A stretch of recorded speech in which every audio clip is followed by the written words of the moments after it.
Winter has finally hit Oklahoma and my workshop is way too cold out there. So in this video, I will flip this piece of furniture and give you my top tips for painting indoors.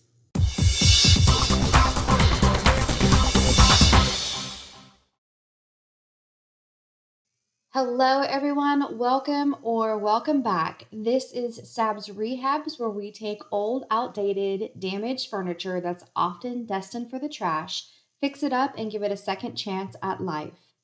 This is a sweet little Bombay chest I found listed for $25 on Facebook Marketplace. And in today's economy, it is hard to find furniture for under $30, so I made sure to snatch this up. My first tip for painting indoors is, if possible, pick a nice big open area so you have room to move around while you work on your furniture piece. The first step in flipping furniture is cleaning your piece, and I have a new toy to help me with that. I was sent these drill brush attachments to try out. They are scrub brushes that attach to your drill to help with cleaning. There are a whole bunch of different attachments in the kit, but I like these two best for cleaning furniture. I use the one with the domed tip to get into the creases and details, and then come back with the flat round brush to scrub all of the flat surfaces. And then I come back with a cloth and wipe away the excess cleaner. Using these drill attachments to clean my furniture is easier on my arthritic hands, faster so it saves me time, and I feel like they do a more thorough job than what I can do myself with just a scrub sponge. I do have this scrub brush set listed in my Amazon shop. A link for that shop is in the description, as well as all products that I use in today's flip. Now I just douse this piece down with some cleaner and degreaser, so I always come back with a damp, lint-free cloth to wipe away any remaining cleaning residue. At the beginning of the video, I showed a little chunk that had come off, so it's time to glue that back on. To do that, I am using Gorilla Wood Glue. I just add a little bit of glue to the chip that popped off and use a clamp to hold it into place and let it dry. Typically, my videos do have a little bit better audio quality, but my microphone has gone out, so I apologize for the audio on this video. I am on the hunt for a new microphone to do my voiceovers though, so if you have a good recommendation, please put it down below in the comments for me. After the wood glue was dry, I grabbed my wood filler and I filled in all the big nicks and dings. Now, I don't need a perfectly smooth surface for the look I'm going for, but I did want to fill in all the damaged areas just to give it a better look overall. When the wood filler was dry, I did grab some 120 grit sandpaper to sand all those wood-filled areas nice and smooth. I want to take a moment and thank a few of my supporters. Thank you, Charlene Logan, for buying me a coffee through the Buy Me a Coffee app.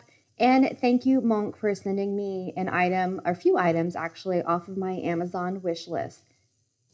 Now, after I got all the wood-filled areas sanded smooth, I came back with a 220 grit sanding sponge and then scuff sand the entire surface. Sanding always makes a mess, so that brings me to my second tip for working indoors is to have a vacuum handy so you can suck up your mess. And working on hard floors definitely makes the job easier. I also use my vacuum hose attachment to basically suck up all the big dust that's just laying on top. When I'm in my workshop, I usually use a feather duster to knock off the loose dust, but I don't want to throw that in the air inside my house. After vacuuming the piece off, I always come back with a damp, lint-free cloth and wipe away the remaining dust. Now, my next tip, I didn't remember I had one of these in the workshop until after I was done with this piece, but if you're able to, lay down a tarp or a big cloth so you protect your floor from getting paint all over it. I forgot to do that and had to scrub up paint spots later. Next, to make your paint job a little bit easier, I have these little triangles that I ordered off Amazon that I put my pieces on to lift them up off the ground a little bit. This really helps to make sure that you get all the edges of the bottom of the legs. These aren't necessary, but they really do help.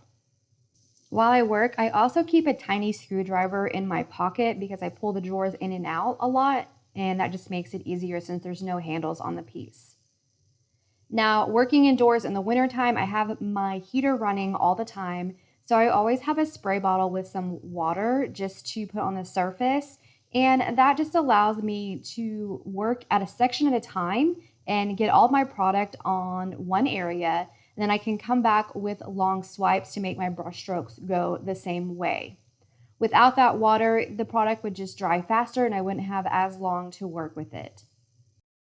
I should also specify that most of the products that I use are water-based, so that is why I have a spray water bottle. For primer today, I'm using Kiehl's water-based primer in gray.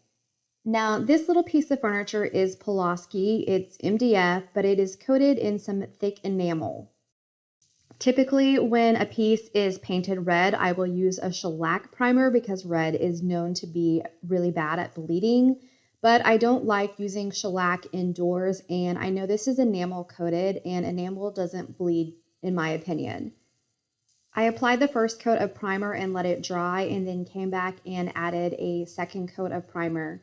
You can see with that second coat of primer, I do get full coverage over the piece. After the primer was fully dry, I came back with that 220 grit sanding sponge and lightly went over the surface and wiped the remaining dust away. This piece is already looking so much better. Now, I had an idea of what I wanted to do on this piece, and I wanted to use this gorgeous redesign with pre-med decoupage paper. It is called Contrast of Night and Petal. When I saw this, I instantly fell in love and knew that I wanted to use it on a piece. And then when I saw this piece listed, I knew it was the perfect furniture piece for this paper. I like the redesign with pre-med decoupage papers because they seem to be a little bit thicker material, so they're easier to work with, especially if you're a beginner with this. To use decoupage paper, I think of it as making a sandwich with the paper. You lay down a coat of, I'm using clear top coat here. They actually make decoupage adhesive, just whatever adhesion choice of yours. You're going to lay down a layer of that first, put the decoupage paper into place, and then coat it again with that top coat or adhesive. If you love this decoupage paper, I will have a link in the description for it. And you will probably notice with this link, it is an affiliate link because I have partners with Make. I'm not sure how I pronounce that, but I think it's Make Daughters. It's a shop on Etsy, and I've been ordering my decoupage papers and transfers from them for a really long time.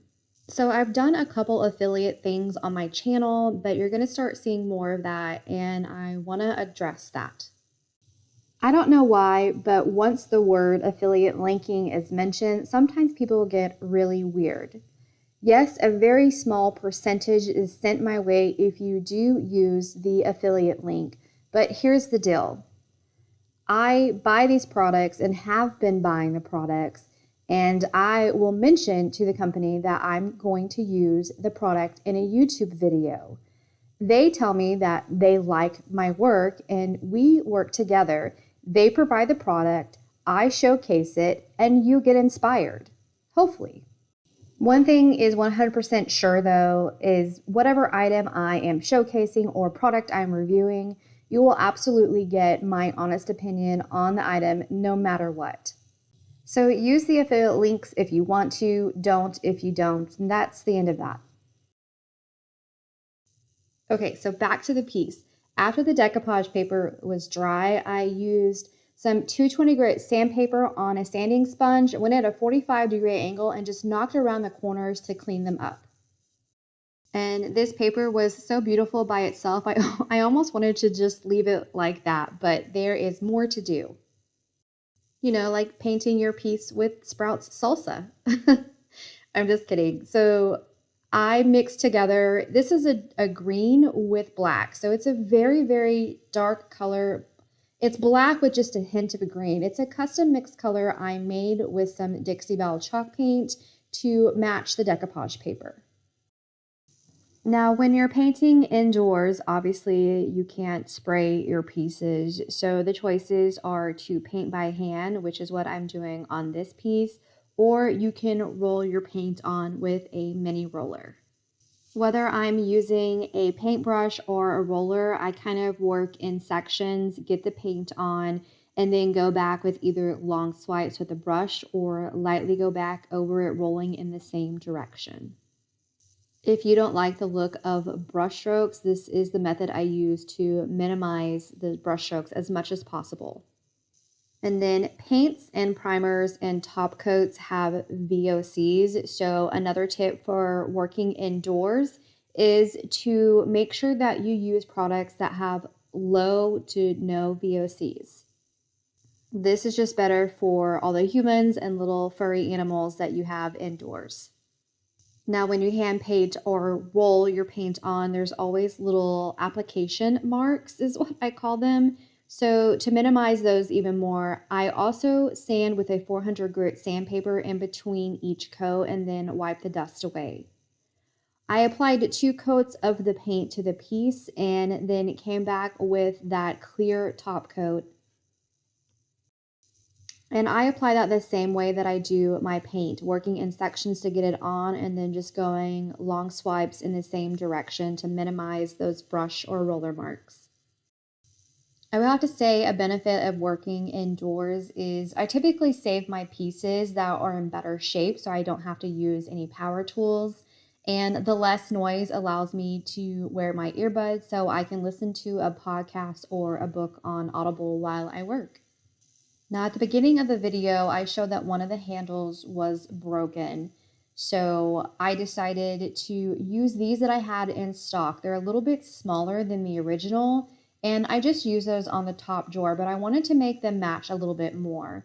So I used some Caviar, that's a black paint by Dixie Belle, and painted them dark first, and then came back with some bronze gilding wax and putting them on all 4 handles to make them match. And then in typical fashion, I kind of went nuts with the gilding wax and added it here and there on the piece.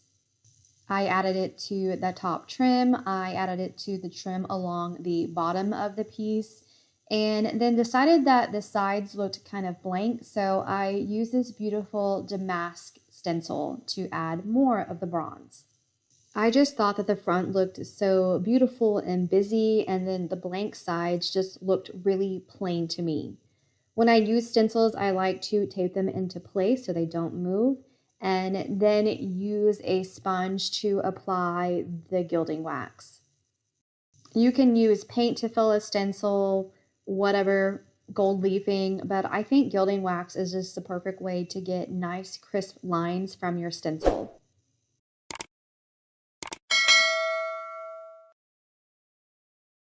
After that, I thought I was finished, so I put the handles on, and whenever I close the drawer, I kind of take a step back and I look at it and decide that it needs a little bit more. So this is something that I've never done. The bronze is just standing out too much in contrast to the decoupage paper, and there isn't any bronze in the pattern, so I decided to use my artist brush and add the bronze into the pattern so it just flows better. Now, after the piece is done, it helps if you have a mostly blank wall behind you to stage and set up for your after photos. Also, the light indoors can be a little tricky, so it does help a lot if you have an extra source of light. So I use this ring light for my indoor photos. My last tip for painting indoors is to download a photo editing app that can remove your background. There are a bunch out there, but I prefer to use PhotoRoom. You select a photo that you've taken and it instantly removes your background and gives you a few options of other backgrounds to use instead. Now you're able to have very professional looking photos. And then this piece is now done. Here's a reminder of our banged up little Bombay chest, and then what it looks like now. I love how the dark custom mixed paint with the beautiful decoupage paper and the bronze gilding wax comes together to make another moody beauty. While the snow is falling outside and making it look like a beautiful winter wonderland scene, I get to stay inside all warm and cozy making more furniture art. If you enjoyed this furniture flip, please hit the like and share this video. And if you aren't subscribed to my channel already, go ahead and hit that subscribe button. That's all I have for you today. Until next time.